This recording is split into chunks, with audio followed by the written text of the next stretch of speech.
What's up, guys? It's me. It's the ALE Double X Prince, and here with the final retro review of my Royal Rumble series. It was a lot of fun. I had to do this early. Plus, by now I'm actually trying to upload the 2011 review.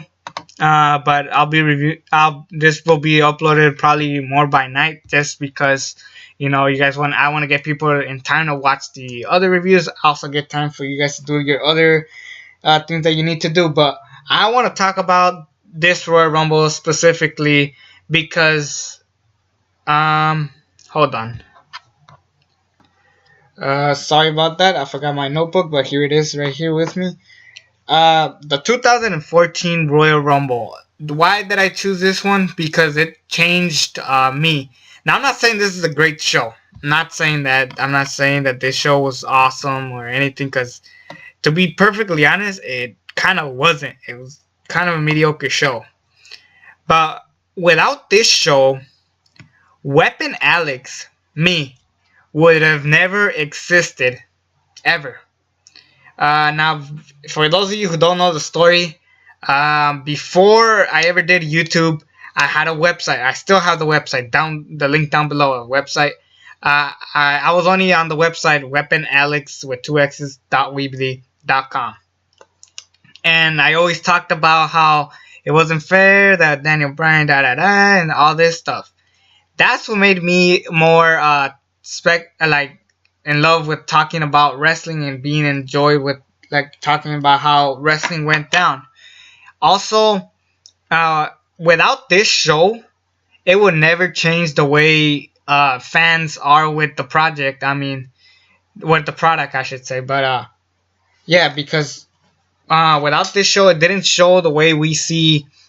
We let our voices be heard on this show. This was the night where we all really started getting sick and tired of John Cena, Randy Orton, Batista, Triple H, all these Breakfast Club members, so-called, being always on top.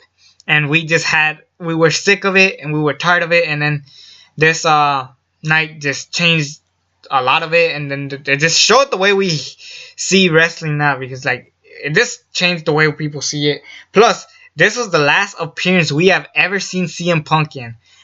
This was the last night we ever saw CM Punk, and it's pretty crazy to actually think about that now. Anyways, let's just get on to review with it. Yes, we kick off with the Rhodes and the New Age Jalas. This took actually place on the pre-show or kickoff, whatever the hell you want to call it. New Age Outlaws become 6-time world tag team champions, and I didn't hate it. I thought it was good that the New Age Outlaws win, because this could have been a great way to develop new tag teams, because at the time we had great tag teams, but they weren't that over. And thankfully, I love the Rhodes family. Cody Rhodes and Goldust were a great tag team. I wish they did more with these guys. Now Cody Rhodes is in the Indies, and Goldust is teaming up with R-Truth. How sad. So yeah, that was just the kickoff. I thought it was a fine match. But we kick off the show with Bray Wyatt versus Daniel Bryan. A feud that I really loved, but I thought it was really rushed at the same time.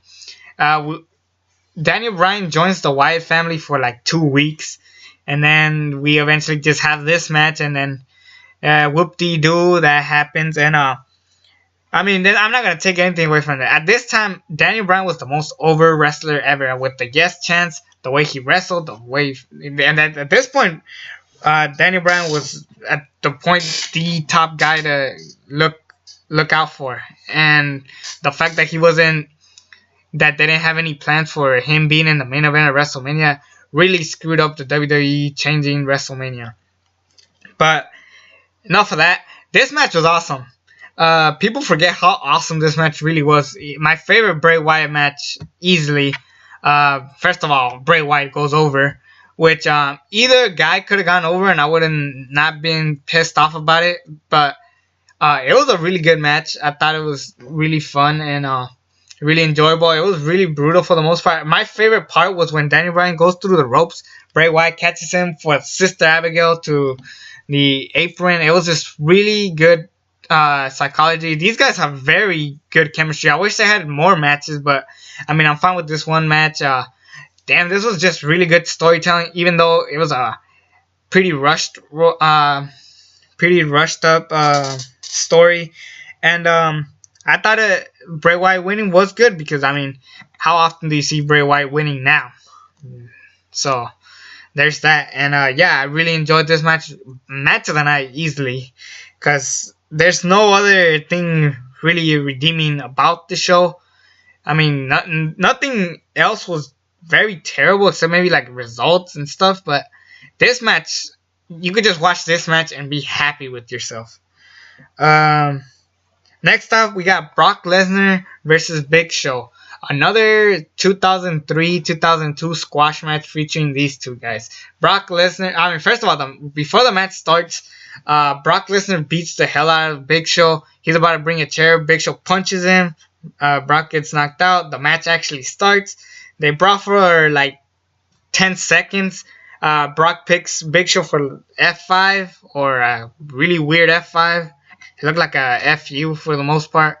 And then Brock Lesnar beats Big Show in like 2 minutes. Fine squash match. I just didn't care. I really wish Brock Lesnar was in the Royal Rumble. I really did. Because there was nothing redeeming about this. I mean, why? Honestly, I would have been happy with just 3 matches, and Rhodes and New Age Outlaws could have been on the actual show, and we could have had Big Show and Brock Lesnar in the Royal Rumble match. I wouldn't mind that. So yeah, there's that. Then we get a match that has been done to death everywhere in the world except WrestleMania. Randy Orton versus John Cena. People call this the most overrated piece of crap feud. It got to the point that people say it's overrated, that it got to the point no one even likes the feud anymore. Back in 2007, they had a really good match in SummerSlam. That's all I give them credit for. They've had some other okay matches. In 2009, they had way too many matches. I'll agree with that. If I had to pick, my favorite match that these guys have ever had was probably at SummerSlam. And this match, I didn't hate the match, believe it or not. I think it was pretty okay-ish. The thing that helped this match out of everything was the Pittsburgh crowd. First of all, the Pittsburgh crowd was awesome tonight. It was really good. They were booing the shit out of these guys. They were chanting ECW. They were chanting Rob Van Dam. They were just chanting all these other stuff. And it actually gave people watching at home a reason to even care about watching this match. I mean, it was entertaining for the most part. It helped the crowd again. Helped the match a lot. And I don't think the match was that terrible. I think these guys never really have bad matches, but we're tired of watching them. That's all I could say. But my favorite part of the match was when Randy Orton hits John Cena with the FU, and then John Cena hits Randy Orton with an RKO. And then as soon as you think Randy Orton is going to tap out to John Cena, the Wyatt family come out. And I was actually pretty pissed off when this happened. The Wyatt family come out to distract John Cena, which was going to lead to Bray Wyatt versus John Cena at WrestleMania. We already knew that was going to happen. But you were kind of bummed out with the result of what happened. Granted, I love the feud with Bray Wyatt and John Cena leading to WrestleMania, but again, we have John Cena winning, which is terrible. But eventually, the only reason why this happened was for Randy Orton to win, still be champion. And I'm tired of every heel champion being a coward. It's still going on today. It's happened with Seth Rollins, Kevin Owens. And in this match, Randy Orton kind of felt like a coward. He wasn't the apex predator that I grew up with. I mean, he got pinned by Kofi Kingston a couple Raws before that. I still remember that. Kofi Kingston pinning Randy Orton. How the fuck? How sad is it that Randy Orton was booked so poorly? And it just kind of saddens me, and I don't really want to talk about it anymore. But on to the Royal Rumble match. Yay, I guess. CM Punk and Seth Rollins kick off the match. It was really fun for the most part. Damian Sandow comes out. Cody Rhodes.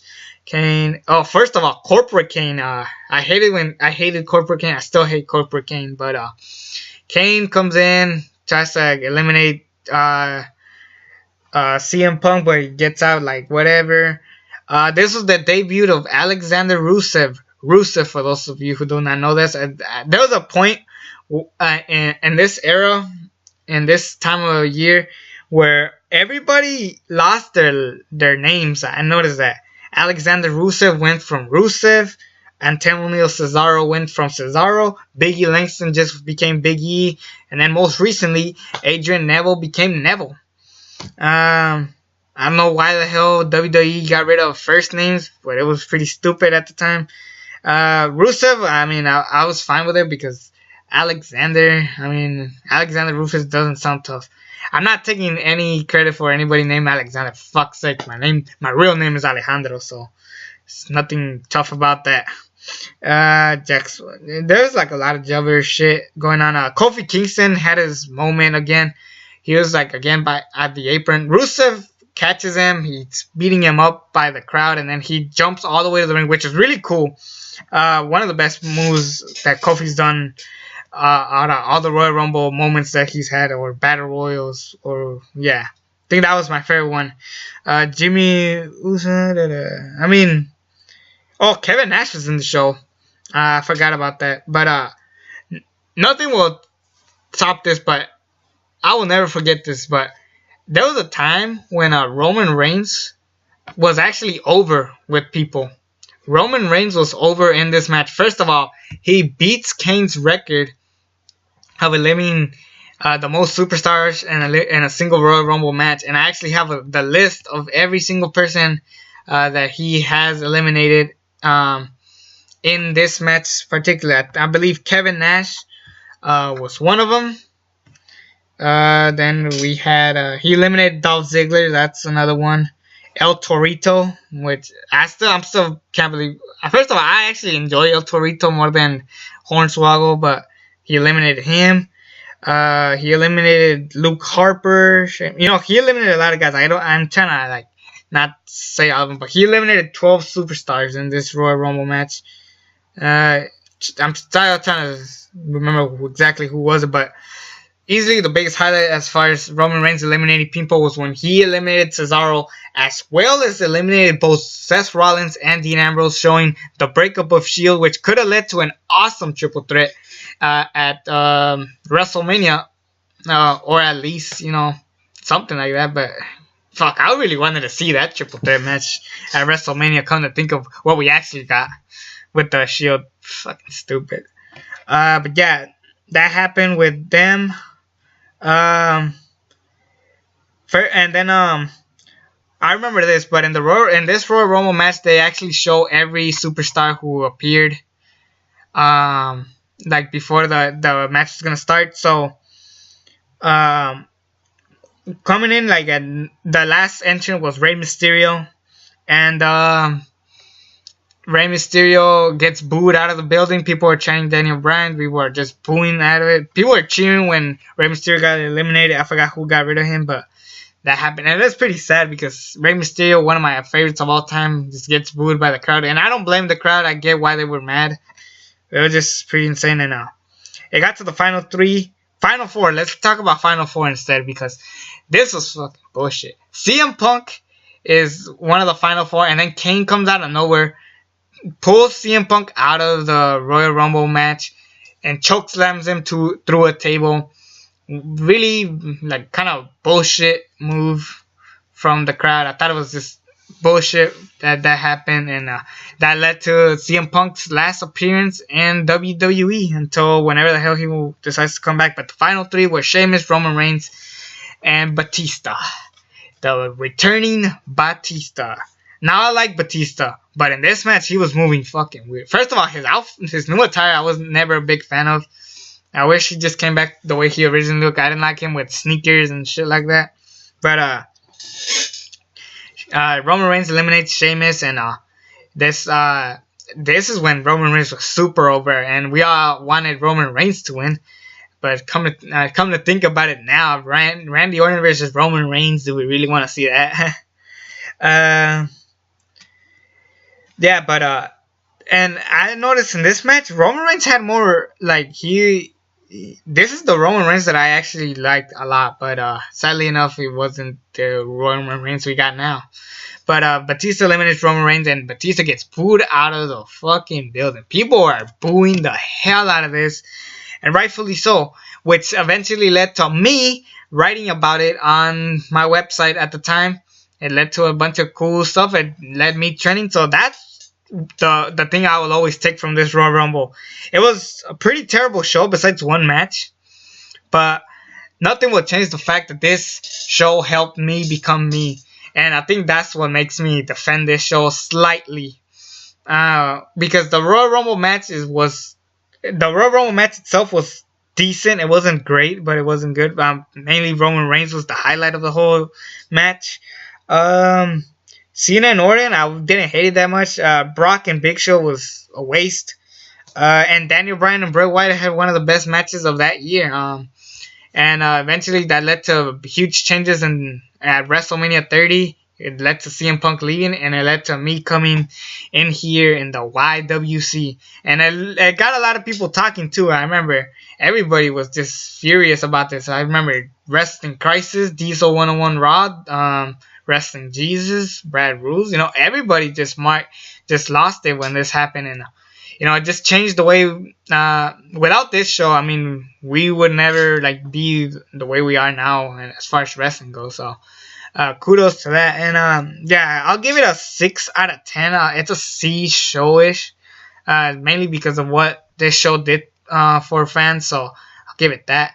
Anyways, it's me, the ALE Prince. Subscribe to this channel if you haven't already. And until then, I'm out.